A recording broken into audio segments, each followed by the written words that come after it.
Ian, it's really good to be with you. We started this conversation, what, a month ago now, in Austin, talking about integrity. And I watched your presentation at the Sales Success Summit and your integrity gap that you illustrated so beautifully there for everybody in attendance. And, I recognized and we chatted a little bit afterward that, I'm approaching the same concept, the same topic of integrity from a different angle. And I think our approaches are very, very, I think they're very complementary. The thing that I'm noticing though, and the thing that I'm so excited about is, as far as I know, you and I are the only people talking about this. And we're talking about it from different or points of view. Like, why is it taking so long for people to get this? Well, I think integrity is misunderstood as a concept. I don't think people know what integrity really means. They hear the word integrity and they think being honest and being truthful and keeping your word. Morality, right? Yeah, Yeah. morality, keeping your word. I'm a stand-up person. I live with integrity. That's not what it means. And in kind of coming up with this integrity gap concept that I presented when we were in Austin, the word integrity comes from the Latin root integer, which means whole or complete. And so when we're referring to a person, the word integrity is, are they complete and are they whole? And specifically, what that means is, do they live their values? Do they live their values? So you can profess to be a stand-up person, but if you yell at your spouse, or if you're living a double life and hiding secrets, or if you're simply not doing what you need to do when no one's looking. In other words, you could be a salesperson that knows you need to build pipeline and work hard, and when no one's looking, you're just goofing around or going on YouTube or messing around. In all situations that I just shared, you are lacking integrity. And I think that could be controversial for some people who might say, well, that's not true. I just have trouble focusing. But the reality is that once I realized in my own life, the days where I felt really whole or complete were the days that I kept my word to myself, and the days I actually executed what I planned at the beginning of the days. I knew I was onto something, because for many years I would beat myself up, and I'm like, why am I so hard on myself? Well, it's really simple. I didn't keep my word to myself. I knew I had things to do and I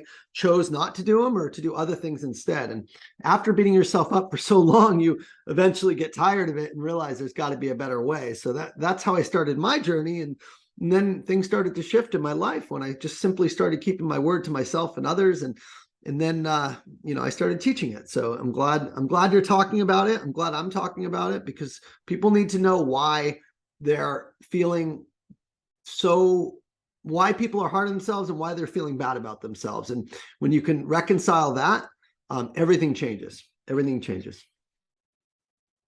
I love that. And I know you're going to illustrate what you call the integrity gap. And that is a gap that, obviously the tighter it can be, the better you're going to feel. It's interesting to me, though, that there are a lot of people who feel like they know what the right thing is, and it's not necessarily the right thing. You have to keep your word, but how do you know if your word is the right one? How do you know if you're even putting yourself on the right path? I mean, sometimes you just get stuck in a bad role or whatever. You want to make the best out of it, but like there are some times where this just isn't the right fit, right? I love the question. And anyone that makes a decision and it happens to be the wrong decision, maybe with where they're focusing, or maybe with even what they're doing with their life, or the partner they marry, or there could be a lot of bad decisions that we make in our life, but those people aren't out of integrity, right? If you make a bad decision and you go all in and you realize, maybe I'm on the wrong path right now, and then you realize that, and then you don't do anything to change the path, then you're out of integrity. So making a wrong decision is that's life. We're going to fail. Right. We're going to do jobs that maybe aren't the best fit for our skills, or we're going to fall and make mistakes. How could we not? Though we're human. But that's different than integrity, being whole or complete. Now, if I know, I'll give you an example. I was running a pretty big sales organization in 2012. So this is 10 years ago. I was running the sales org for Rico, Southern California. So we had 70 AEs and 10 sales managers, and the business was doing about 60 million annually. And I read an article in Forbes magazine, and the article was featuring Salesforce and how the strategic enterprise AEs at Salesforce made on average $300,000 a year, over 300,000. I read that and I was blown away because I never imagined that that was possible. Average. Yeah, average. So I was meanwhile running a 80 employee organization doing 60 million, and I was making around 250K. And I said, and I was the number one director of sales in the country at that time. So I realized I'm playing in the wrong sport. Well, once I saw that, I made a decision that I would do whatever I could to get into SaaS. And at that point, if I had sat on my laurels and just said, well, I know it's better, but I'm comfortable. I know I should be doing this, but I, don't want to walk away from the pension or, the security here. I would be out of integrity because I know I want to be doing something else. You see, integrity is a conflict within yourself. It's not about right or wrong, good or bad. It's about, are you using the word should all the time and not acting it? Are you someone who knows what they want and actually acts on it, right? That's really what it's about. So it's a little bit of a nuance there, but I wouldn't say making wrong choices or doing the wrong thing is not being an integrity for that illustration. Well, let me kind of share with you the way I approach it. We've shared, talked a little bit about this, and I think of integrity kind of from that point of view of the alignment between who you are, what you do, who you do it for, how you do it, and why. Mm-hmm. So there's got to be an alignment there, and Sure. you see a lack of what I call integrity when someone is in the wrong role, or maybe it's just not the right role for them anymore. Maybe they've grown out of it, like you're explaining there. Yeah. When there's Yeah. no longer that integrity of purpose and mission and passion and enthusiasm, and sometimes that gap is created because the sales techniques that you're choosing are not right. Yeah. They're you're being told to make a bunch of calls, and that your customers respond better to showing up in person or whatever, right? Where the process or the methodology you've been prescribed is too rigid. That you would perform better in a different environment. Your Yes. customers would respond differently.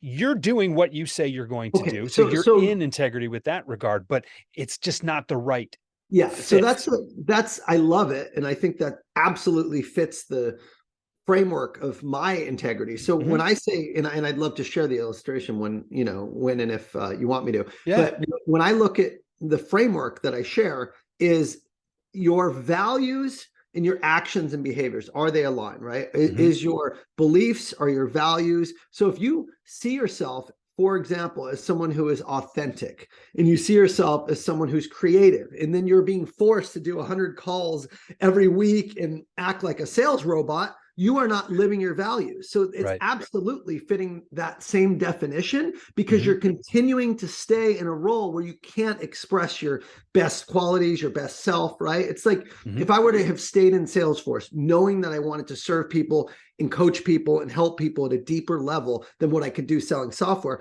I would have been out of integrity because I'm not getting to, fulfill my purpose on the planet. So I Right. love your definition, and I think it aligns perfectly with my definition as well. It really does.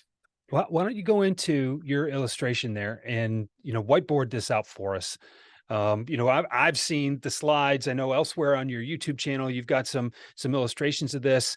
Um, y- you know, show us what it is you're talking about here. Yeah, I think And sometimes seeing is a little bit easier than just talking about it. So I'm a visual guy. Um, I like to see things, and sometimes it clicks a little better. So Mhm. I created a graph, and it's really simple, and it's called the integrity gap. And I am so excited. I just got to approve, or I just got to submit this to the US Copyright Office because it wasn't there before. And I'm like, That's this is awesome. so powerful. I want to It, protect it a little bit. it's so cool when you get that certificate back and it says that Yeah, this is yours. It's all exactly. official and everything. Yeah. I want this to be my contribution to the world because I mean, honestly, it's just so important. It answers the question of how can we find happiness and fulfillment in life? The simple illustration. So if you're not on a computer, get on it so you can see what I'm talking about right now. So I'm going to show you. So different we have a few different charts on here. So on the on the y-axis, we have our results, and on the x-axis, we have time. Okay. And I'm going to illustrate what the integrity gap is in a very simple chart using 2 lines. The first line is what we call the identity line. Okay, this is the way that we see ourselves. It's the way we view ourselves. And when we think of identity, there's a few things that come to mind that are pretty important.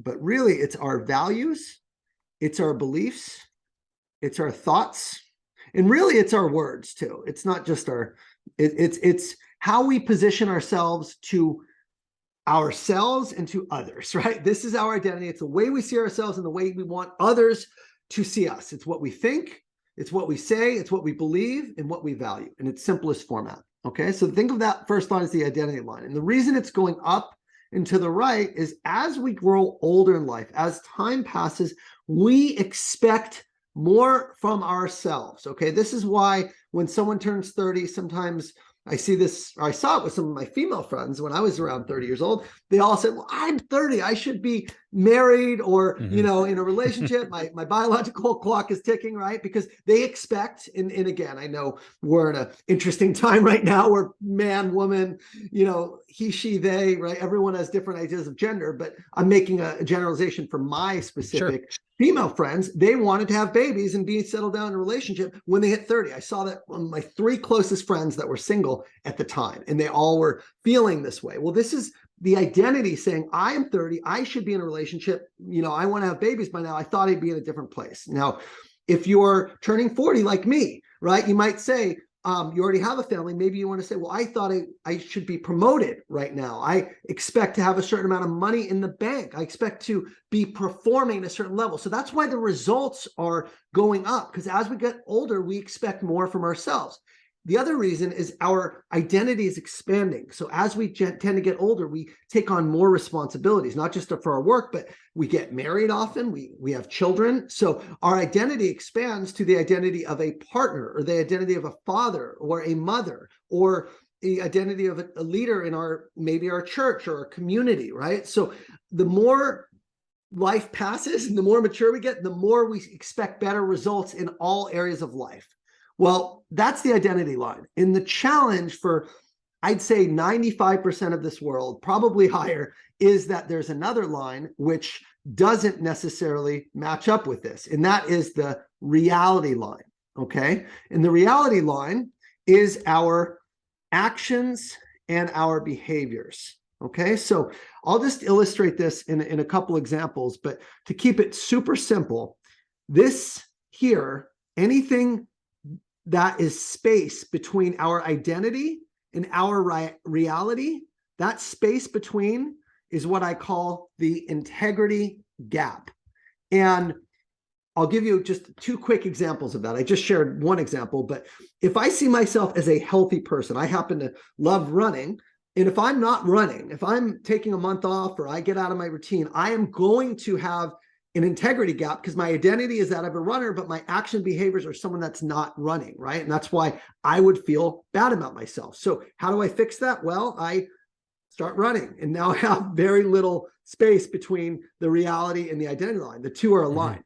If I see myself in your example as someone who is creative and someone who is authentic, and I am in a role where I can't be authentic or creative, and I'm being completely stymied by my sales manager who's micromanaging me and just wanting me to do things that are unnatural to the way I sell, right? I'm going to have a big gap between my reality, my actions and behaviors, and my beliefs and identity about myself, right? If I'm a great husband and I think myself that way, and I think of myself as very calm and patient, and yet I'm irritable and snappy with my wife and yelling, I'm going to feel really disoriented and upset with myself because it's out of character. So anytime we do things that are out of character, out of identity, or our behaviors don't match our values, we are going to have this gap. And the key in life is to identify where a gap may exist between the way you see yourself and what you're actually doing every day, and start to take actions that bridge that gap. And once you do, you will feel great, not good, but great about yourself. And by the way, the results end up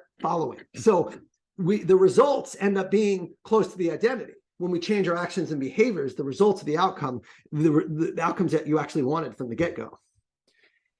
When that integrity gap is slim to nothing.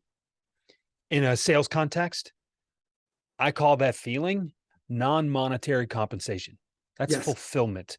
That is like I am in a place doing exactly what I know I am born to do. Like I was put here on this planet to sell copy machines or to train salespeople or to coach people to reach their maximum potential or to raise children or to I don't know, dig ditches. I'll tell you what, there are people who are like totally fulfilled by digging ditches and like it's their bliss. Like everybody has it. And it kind of goes, I heard Jay-Z say this for the first time, and I love the way he put it, and it kind of sticks with me. It's like everybody has Hall of Fame talent at something. It's a matter of finding what that is Mm, and then doing it and putting yourself in a position to succeed. This your magic. That's what you believe. And it's not just it's not just a skill, like it's an intention, it's a purpose. And that purpose makes up that integrity line, right? And then right. That's how right. much your level of dissatisfaction with your life is going to be determined by how much of a gap there is there. And it's just such a brilliant illustration. Yeah. Go ahead.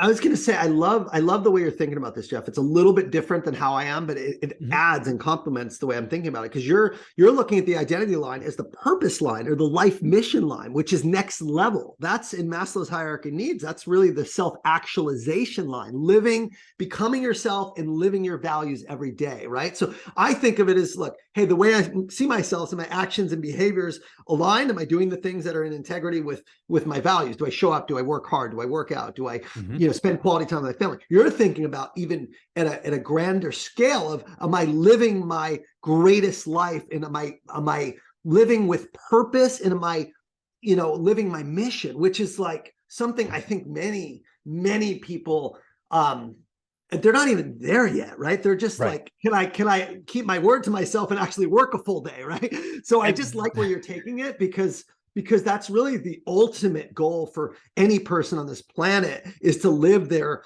mission, and use those Hall of Fame talents in an area that will serve the world. So I just love what you're adding to this conversation. thank you. I think, that's why I was just excited to have this conversation to begin with. And the fact I was like, you know what, we should probably record this. Some other people might Yeah, that's benefit from right. this too. But when you talk about like it is hard enough to just show up every day and do the work that you need to do, right? That prospecting block is not very forgiving, right? Like you have to do it. And it's not the most fun thing in the world for a lot of people. Again, there are some people who just thrive in that situation, but like you have to do the things that you know you need to do. And there's a reason that not everybody sells. There's a reason not everybody digs ditches, right? Like you have to do those things. And to keep your promise to yourself, to live to your potential, to keep the standard of what you need to that you set out for yourself. Like right now, it's a very challenging time for a lot of people in sales right Yeah, now, it and is. Really, it really there is. are there are a lot of people out there, and we can even go outside of sales, like just the general economy and the market in overall. There are a lot of breadwinners out there that aren't winning as much bread as they want to, and for reasons that are out of their control, Mhm. and that doesn't feel good because that increases the gap there. I identify as the breadwinner for this family, and Right. now I'm not winning bread, and it is really hard to dig yourself out of that rut. And we can go totally sideways here and talk about the mental health crisis in professional world and where the expectations have been set and how those expectations are having to be amended because of the changing environment that the world is taking on right now. Everything that's happened over the last 3 years.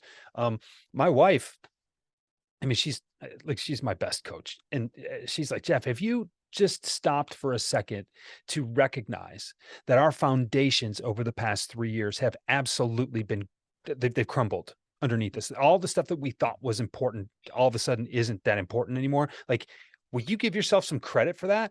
And I fight back because at the same time, it's like, I live in a zero sum world. You did what you said you were going to do, or you didn't. Like it's difficult for a lot of people to reconcile them keeping their word to themselves. Did I hit my goal or didn't I? Selling is a results oriented game. You hit your number or you didn't. You made the sale Yeah. or you didn't. Well, It's difficult to put all those things together. Well, what's interesting about the integrity gap. So yes, the world has shifted, and the and I mean this, and I can say this from the bottom of my heart. When you're focused on the outcomes, and when you are letting the outcomes debilitate you, you are more out of integrity than anyone, because integrity isn't about outcomes. The results are basically infinite, right? The results can go up forever to the right. There is no limit on what's possible. The outcomes don't matter with the integrity gap. All that matters is the actions and the behaviors you're taking every day. So if you know you've done everything in your power to hit your plan, you've done the activity, you've developed yourself, you've hired a coach, you've joined a mastermind, you've attended the seminars, you have gotten to the right company, you have literally worked on yourself as much as you do, and you don't hit the numbers, right? At the end of the day, there's nothing more you could have done. That's the value. And if you missed it, knowing you've done all you can and you feel horrible, and I can so relate to this, Jeff. I can so relate, because there was a year, it was 2016. Okay. When I had come off missing quota 2 years in a row. And this is, I'm going to circle back to why actions and behaviors are more important than outcomes. And then we can talk about what's going on now in sales. But I had worked for a boss. He may be listening. He might not. I'm not going to say his names, but he was just horrible for 2 years. He was horrible. And I say he was horrible because he made me feel like just a number. The boss I had originally at the company nurtured me, helped me. I flourished under him. I got rookie of the year. Then I go to a new boss, and he just fundamentally, it felt like he didn't care. It was like, go do this, micromanager, look at the report, telling me how to run my job. I just completely didn't have the autonomy over my time and my tasks. And I crumbled in that situation, missed my quota 2 years in a row. And I said, I got to leave, either leave this boss or leave the company. I ended up leaving the boss, and I stayed at Salesforce, go to another boss. And this guy's the polar opposite. This guy is so kind. He's so caring. He's so nurturing. He's just like the best boss I've ever worked for. And he gave me a great territory. He gave me a great opportunity. He believed in me. And I said, thank you. I'm going to do everything in my power to hit it. And I worked my ass off. I did everything I could. I doubled down on my activity. I doubled down on, my desire. I mean, I really was doing everything I could. And it gets to the last day of the fiscal year, and I'm sitting at 95% of my quota. Okay. And I have one deal to go. And I was told that this deal is going to get in. It's going to put me on club. It was a nice size deal. Would have made me would have put me at like 120% of plan from 95%. Yeah.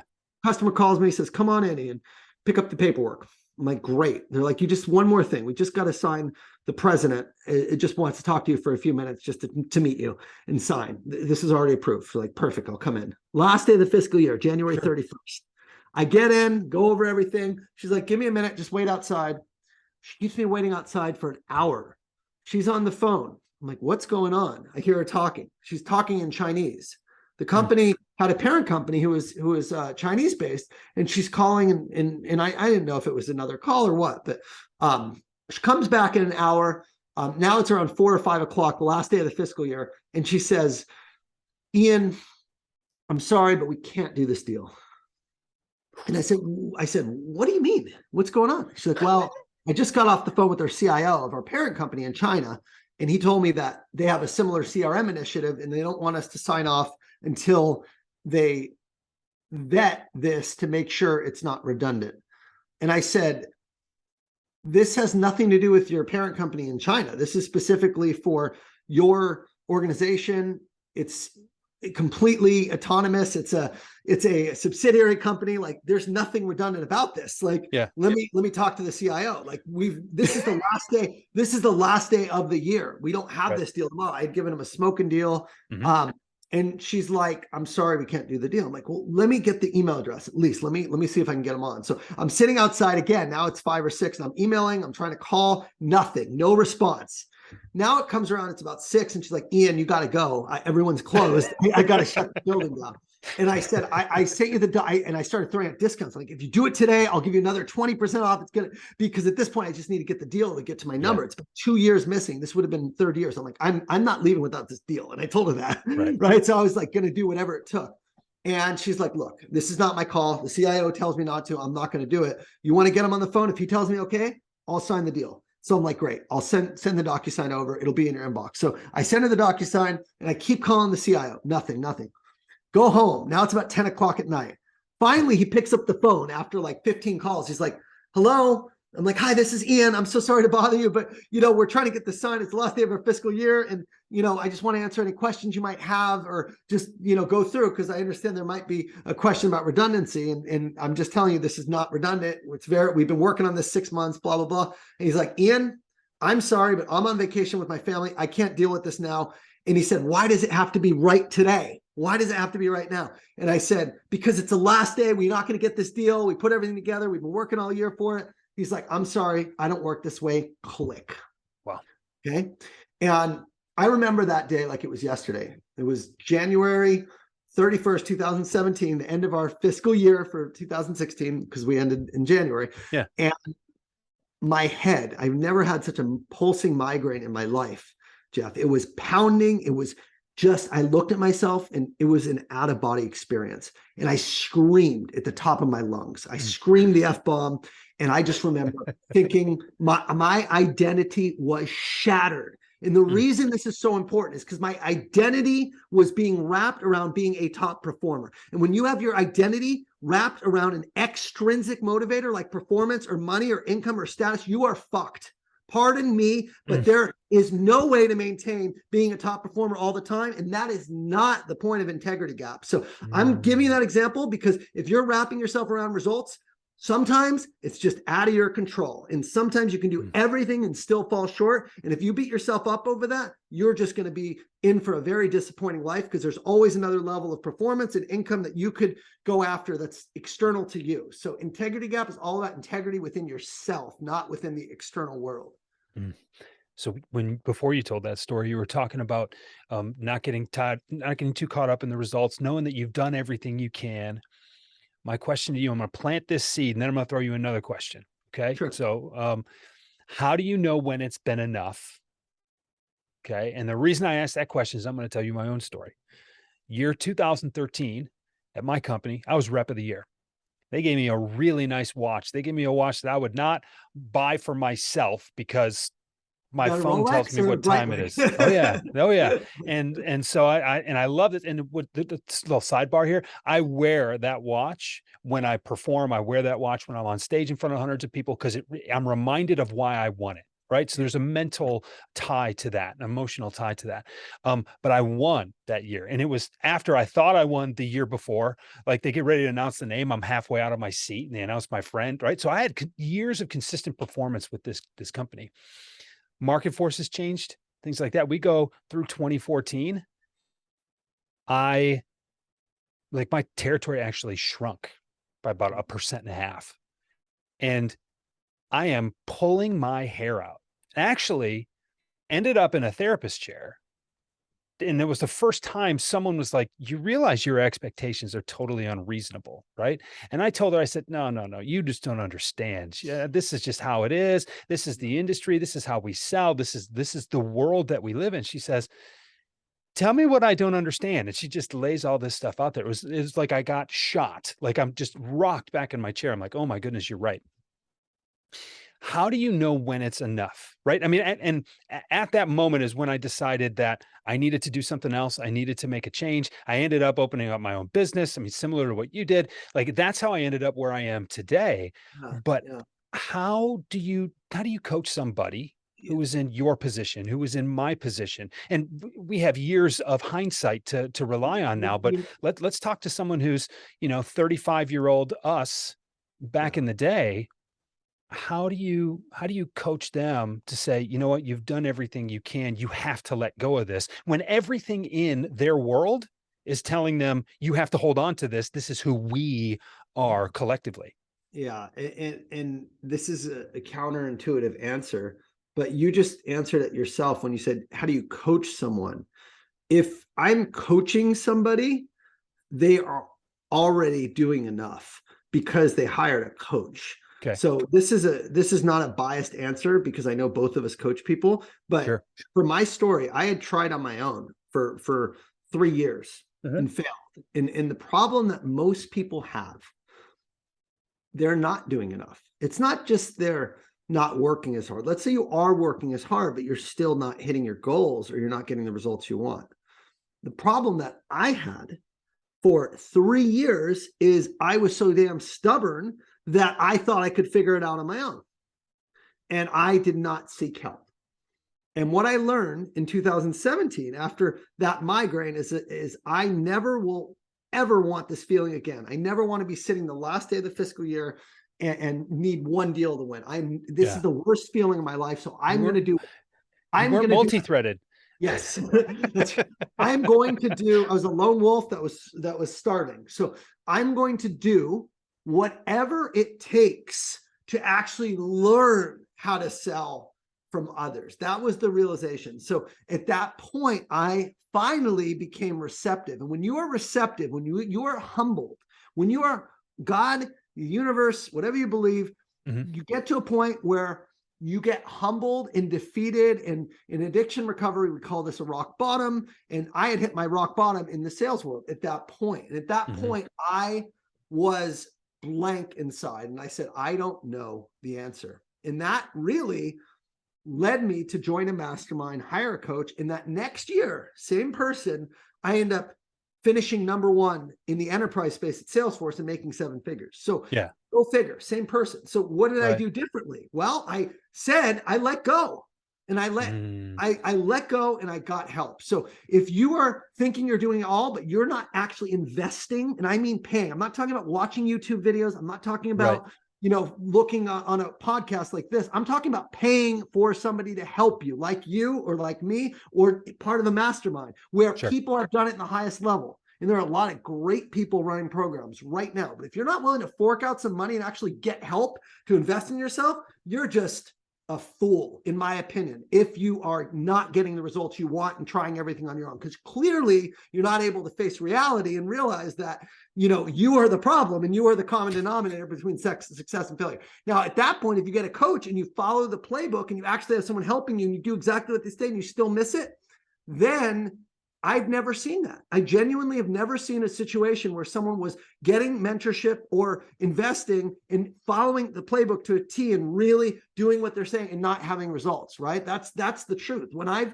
That's been my secret sauce is every year after 2017, I actually got coaches and mentors. I did it from 17 and 18 in a sales capacity. In 2019, I did it to build my brand, to be able to come up with my website and content and market fit, pitch and strategy. That was great. Why reinvent the wheel, right? So I hired Brand Builders Group. And then in 2020, I did it with addiction recovery. I got into a 12-step group. I got a sponsor and I went to therapy specifically for the addiction that I was struggling with. So and then 2021, I joined another mastermind for coaches that are looking to scale their business to 7 or 8 figures. So I have just followed this playbook of modeling and investing and learning from the best. And that has shortened the learning curve by decades, really by decades. So that's the answer. How do you know if you're doing enough? Well, are you learning from the best in a one-on-one or really intimate capacity where you're getting support and you actually have what works from other people? And if you're not doing enough. If you're doing all that, it's still not working, then just be patient because it'll work over time. The process will work itself out if you just stick to it, because in the end, consistency with the right focus and the right activities always works, right? So it might be 6 months, it might be a year, but in the end, it will work out. You just have to have faith and trust the process. Well, in a long enough timeline, it's nothing, right? I mean, you're talking about the length of your career and it's really easy to get caught up in the short-term stuff. But when you recognize that you're doing the right things for the right reasons, etc., now all of a sudden, the end of time doesn't matter. One more The point timeline itself. Yeah, please. Exactly. That's exactly right. You and I are so aligned on this, Jeff. I love it. Love it. I love talking to people who get this because it's just enriching and energizing for me. So thank you. Consistency over time. Too many people give up when they don't see immediate results. We're not talking about like immediate results like 3 years. We're talking about immediate results like 3 months sometimes, right? People, they put in the work, they try and execute the plan, and then they give up because they don't see immediate results. We are living in this world where people want instant gratification and they want instant, results, and it doesn't work that way. You have to pay your dues. You have to put in the time, and eventually you're the one, if you stay consistent and do the right things, right, you're going to see the results, but you have to stay the course. You have to stay the course. So when I started selling copiers, my boss made me promise him. He said, Ian, if you do it, if you do it, I tell you to do, I will guarantee your results. I will guarantee your overplan. I will guarantee you will have your girlfriend from Venezuela to the US within a year, but you need to make me one promise. I said, what's that? The guy's name was Tim Harris. He said, Ian, you promise me that you will give this 2 years, because a lot of people, they can do everything and they might still not hit, but it eventually is a guarantee. And sure enough, first year I did good. Second year I blew it out of the water, double my income. Third year, double that. So it's like, it is all about trusting, having faith, trusting the process and staying the course. And that's where I feel like too many people fail. So are you doing everything you can? Well, how long have you been doing it is another question. Are you getting the help from the top performers, and have you really been patient? I would say anything you do, give at least 2 years. Mastery requires 10,000 hours is the normal course for mastering anything. So, And that's 5 years. That's 5 years of a full-time job is that's 10,000 hours, right? 2,000 if hours you're a working year. full time, right? Most people it's Right. 8 to 10 years, right? Depending on Yeah, how much you're working. So for I'm looking at sure. the book. There's such a good book that I just read on this. I think it's called Mastery. I think that is the name of the book. I'm looking at um it's called Mastery by Robert Greene, and he just Okay. talks about the value of staying the course. And really the top performers in any industry, in any field, have been doing that thing for a very long time. So too many people just jump ship and move and jump companies, jump roles, and you're never going to really settle in if you do that. So that's the other part of it, is like, how long have you really committed to doing it? You said something a couple of minutes ago, about letting go. Letting go of what?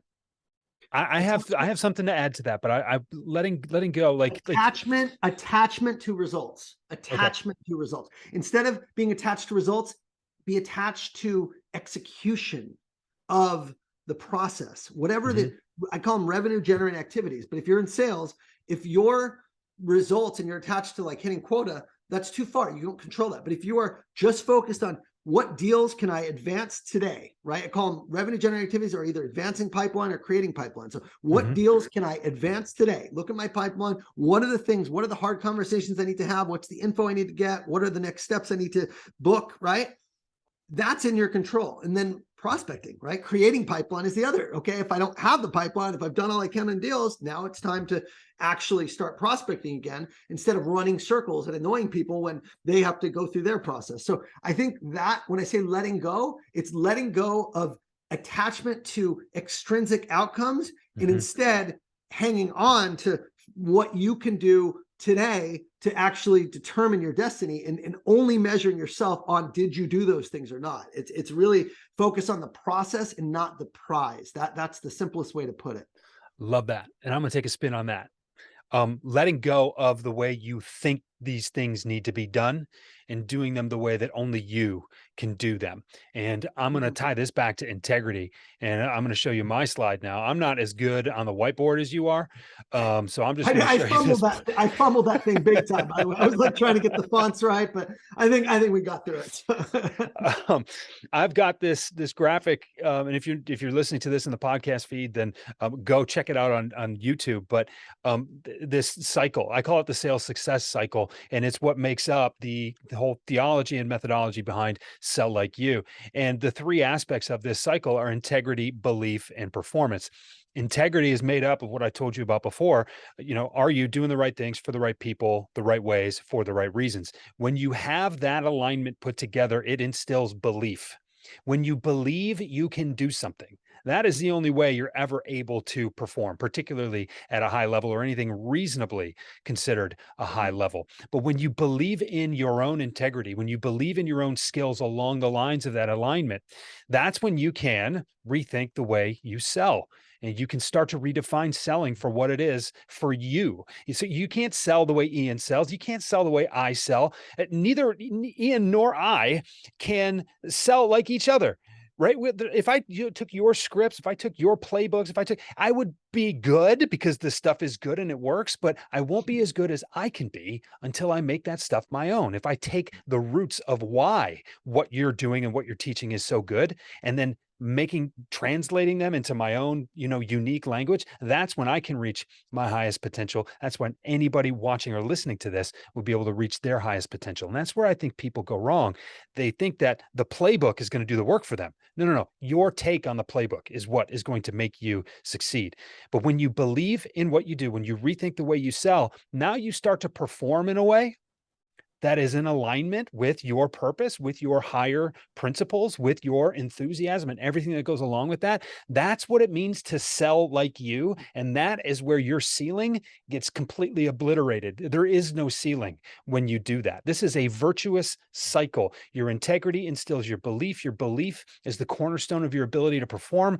And when you perform in alignment with your integrity, it just continues to spiral up. And this just popped into my head, Ian. I would think when you go back to your illustration of the integrity gap, I would think that if you get carried away with this virtuous cycle here, you may be able to take that line of activity, your action line, your what did you call the bottom line? The reality line. The reality line. You I could, don't know if I named it. I think I just put actions and behaviors. That line is called the reality line. The first one is the identity line. So if I miss that one, then that's. I believe that with this cycle could actually carry your reality line above your integrity line. That remains to be seen. We need to work that out. I'm just spitballing here, as I get to talk to you about this. I would agree too. I would agree because, again, it's like your identity. It's really interesting because again, I don't being sensitive to the fact there are layoffs and there are a lot of turmoil. I'm actually having my best year in 2021 or 2022 amidst all this of my career, and it was far above my results, or far excess of what I saw myself doing as a first year full coach. So I do believe that's possible, and I love the illustration, and it is only because of how I'm showing up. I mean, I'm so not attached to the outcome. I'll just share some numbers with you. I'd said, if I can make 750 this year, that would be a great year. Right. Sure. Last year I did around 5 is the coaching business. This year, my first full year, full time, where I wasn't at Salesforce. So I said, if I do 750, I'll be happy. That's 50% growth. Yeah. And I will finish over 1-2, possibly more. Wow. So, but fundamentally, like, I could never have imagined that. But here's the thing: I wasn't attached to 1-2. That wasn't what I was aiming for. I wasn't even aiming for 750. I just thought, that would be a nice outcome of me being in integrity. So it's interesting how it all works out like that. You see this happen with reps all the time. They talk about hitting quota. I'm gonna hit quota. I'm gonna hit quota. I'm gonna hit quota. They don't do much more than quota. Yeah. See, if you were so attached to 750, 1.2 is never in the windshield at all. You can't even see it because you get what you think about, whether it's a good thing or a bad thing. So if you think about bad things, I don't want this to happen. That's how you talk yourself right into those things happening. If you think about in any limiting way about even good things, 750 is a lot of money, right? Like, and listen, it's not the same as stroking a W-2 for 750. Like, there's a lot of expenses that go into running a business like you and I run. So for anybody listening, like, the math is a little bit different, but when it's still a lot of money.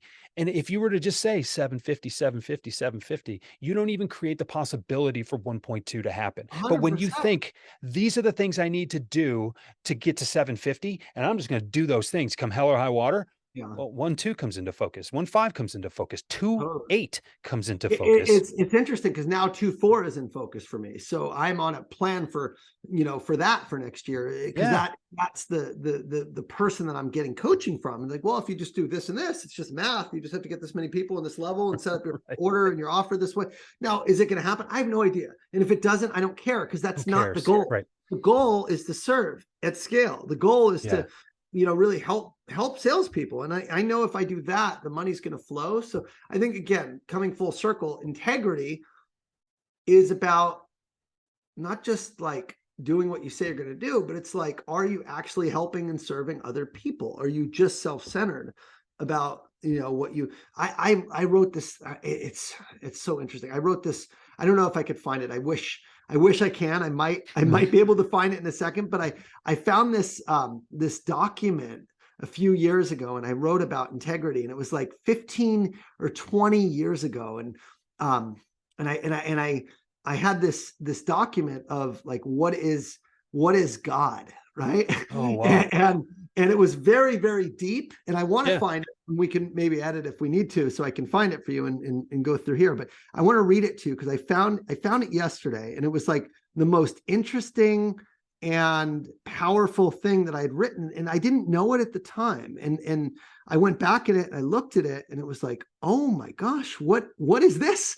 And Yeah. so I'll look at it. But what I talked about is this idea of God being love inside of us, and this desire to know what's right and to do what's right, and to this moral compass of goodness that flows, and this idea that God wants us to serve and help and love and give, and that is the whole point of life. And if we're not doing that, we are not going to feel as fulfilled. And so Yeah. that is part of selling with integrity, and selling like you is like, am I truly trying to help people? Am I just trying to make as much money as I can, be self-centered? And it took me nearly dying to come to that realization that even though I made all the money in the world, I had been very self-centered, and that none of it would have mattered if I were to have died. Whereas now I could say, you know what, my life actually, when I die, hopefully people will take some of this stuff and use it for bettering their lives. And that to me Yeah. is another example. Oh, here it is. I found it. Can I share this? Yeah. Can I share this? Because I think people need to hear it. And again, this is when I was like struggling with addiction. It was 13 years ago. And I came up with this stuff, and I put on God. I said, God is not a tangible being who will decide who spends an eternity in heaven or hell. God is not a definable image or spirit who takes on a physical form in the heavens. God is the force inside all of us, which causes human beings to do good. God is a spirit which drives us to be the best we can be, to extend our hands to others in need, and to act out of benevolence and kindness rather than greed and selfishness. God is the spark which ignites one to change his or her life for the better, to give something back to others rather than merely consume from them. God lives inside all of us and can only be seen and heard when we are open to listening. Mm. God exists in our lives when we exist to help others and love ourselves. Only then can we really know who God is and allow him to guide us in fulfilling our life's purpose. Only then can God give us a clear vision and help us see the light at the end of the sometimes dark and obscure road of life. Only then can we truly have faith. Wow. Wow. How do you top that? That's probably a good place to wrap this up. This was fun. I just found this as I was cleaning my files. I'm like, So wow. cool. So if you think about that love, if you think about that part of you that just feels good when you give to others, that part that shines when you can make the lives of others, put a smile on others' face, and actually do something that benefits and helps other people, whether it's your kids, whether it's your spouse, whether it's your customers, whether it's the social world, right, through posting or whatever, like that is inside all of us. And when that is given a channel to get out, we are in integrity with living our greatest purpose and living our true life. So I just thought that was perfect based on what you shared around Oh, your definition of integrity. So that's so good. That's how it all ties together. Thanks, man. Hey, thanks for the work that you're doing. You're impacting people in a serious way, and you're showing them how to do it the right way, which is we need more models like that. And keep up the good work. you too, man. I love this. And anytime you want to jam on any of these principles, man, I'm at your beck and call. So good to Good see you. stuff, man. All right, cheers.